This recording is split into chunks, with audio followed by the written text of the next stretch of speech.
Did you know that your feet dangling can actually raise your blood pressure 6 to 10 points? In this video, I'm going to tell you exactly what to do about it.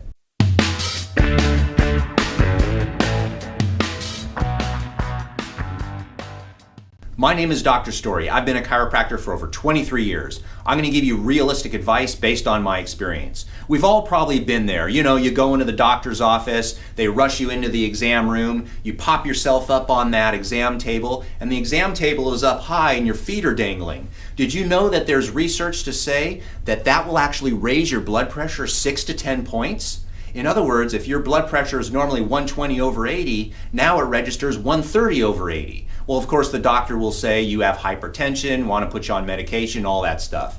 So what's the solution to this? Duh.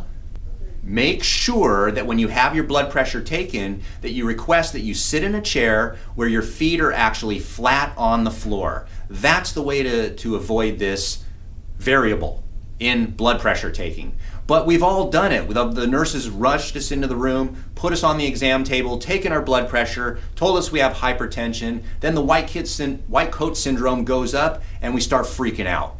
So make sure that this is a factor that is not contributing towards your diagnosis of high blood pressure.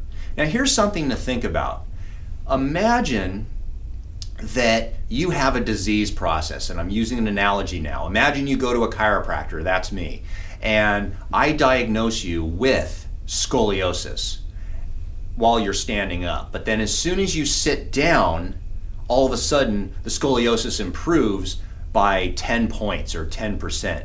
Something is wrong with that picture. Very often this measuring the blood pressure is a variable that's not set in stone. There are many factors that can actually raise your blood pressure. Just sitting on an exam table with your feet dangling rather than touching the floor, if it can raise your blood pressure 10 points, then there's something wrong with this system, in my humble opinion. If you thought this video was interesting, give me a thumbs up, subscribe to the channel. If you have any questions, ask in the comments section below.